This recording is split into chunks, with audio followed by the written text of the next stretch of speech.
வன்கொடுமைகள்ங்கிறது தமிழகத்தில் எந்த அளவுக்கு இப்போ தலைதூக்கி இருக்குது, அதை தடுக்கிறதுக்கு நீங்கள் எந்த மாதிரியான போராட்டங்களை முன்னெடுத்திருப்பீங்க சார்? ஜாதி ரீதியான கொடுமைகளுக்கு எதிராக இன்றைய தினம் திராவிடர் விடுதலை கழகத்தின் சார்பில் கோவை மாவட்ட ஆட்சியர் அலுவலக முற்றுகை போராட்டம் நடந்து முடிந்திருக்கிறது. பொதுவாக தமிழகத்தை பொறுத்தவரை ஜாதி ரீதியான பாகுபாடுகள் நேரடியாகவும் மறைமுகமாகவும் இருந்து கொண்டு தான் இருக்கிறது.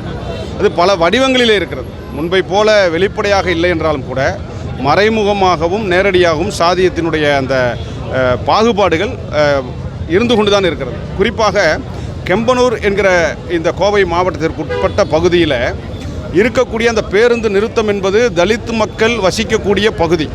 அந்த பேருந்து நிறுத்தம் அங்கிருந்து செல்ல வேண்டும் என்று சொன்னால் முதலில் தலித் மக்கள் ஏறி அமர்ந்து விடுவார்கள்.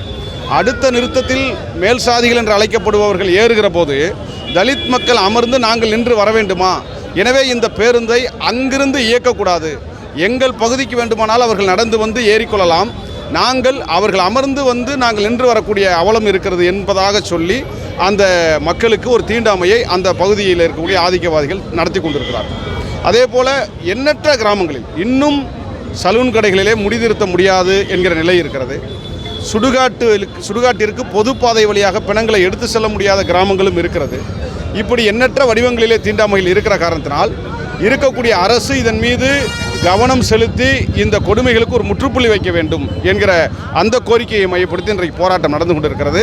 குறிப்பாக கோவை மாவட்ட ஆட்சியரிடத்தில் எந்தெந்த மாவட்டத்தில் எந்தெந்த வடிவத்தில் தீண்டாமை நடைமுறைப்படுத்தப்படுகிறது என்கிற பட்டியலை ஆதாரப்பூர்வமாகவும் சான்றுகளோடும் திராவிடர் விடுதலை கழகத்தின் சார்பில் புகார் மனுவாக அளிக்கப்பட்டிருக்கிறது. இந்த போராட்டம் ஒரு அழுத்தம் கொடுக்கும்னு நினைக்கிறீங்களா? அரசையோ அல்லது அரசு அதிகாரிகளையோ அல்லது ஜாதி வன்கொடுமைகளுக்கு துணை போகக்கூடிய அரசு அதிகாரிகளையோ அல்லது காவல்துறைக்கோ இந்த போராட்டம் ஒரு அழுத்தம் கொடுக்கும்னு நீங்கள் நினைக்கிறீங்க? நிச்சயமாக இது அவர்களுக்கு கொடுக்கக்கூடிய ஒரு அழுத்தம் தான். இது நிச்சயமாக ஒரு அழுத்தத்தை கொடுக்கும்.